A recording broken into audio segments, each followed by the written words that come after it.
Ang birheng kumakatok sa mga pintuan at sinasabihan yung mga tao na mag-evacuate. Ave Maria. Ang imahe po sa ating background ay ang imahe ng Nuestra Señora de la Esperanza ng Palol, Leyte.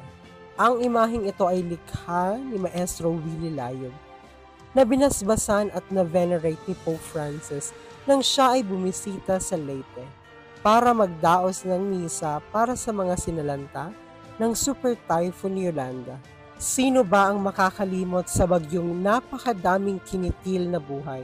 Pero alam niyo ba na sa gitna ng traumatic na kwentong ito, meron ding isang kwento ng pag-asa kung saan merong isang misteryosang babae ang kumakatok sa mga pintuan para i-encourage yung mga tao na lumikas at pumunta doon sa mataas na lugar.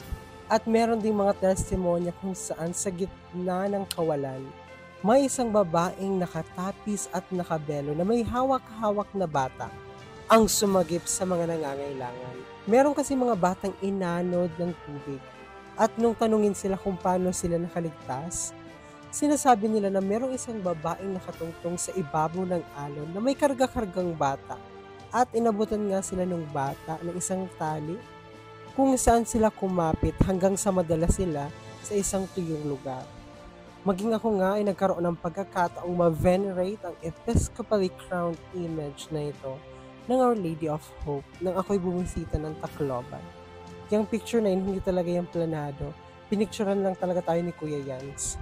Sana magdala ang kwentong ito ng panibagong pag-asa para sa ating lahat, lalong-lalo na sa mga nasalanta ng nagdaang bagyo.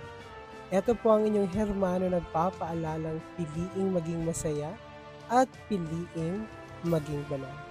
Maraming salamat.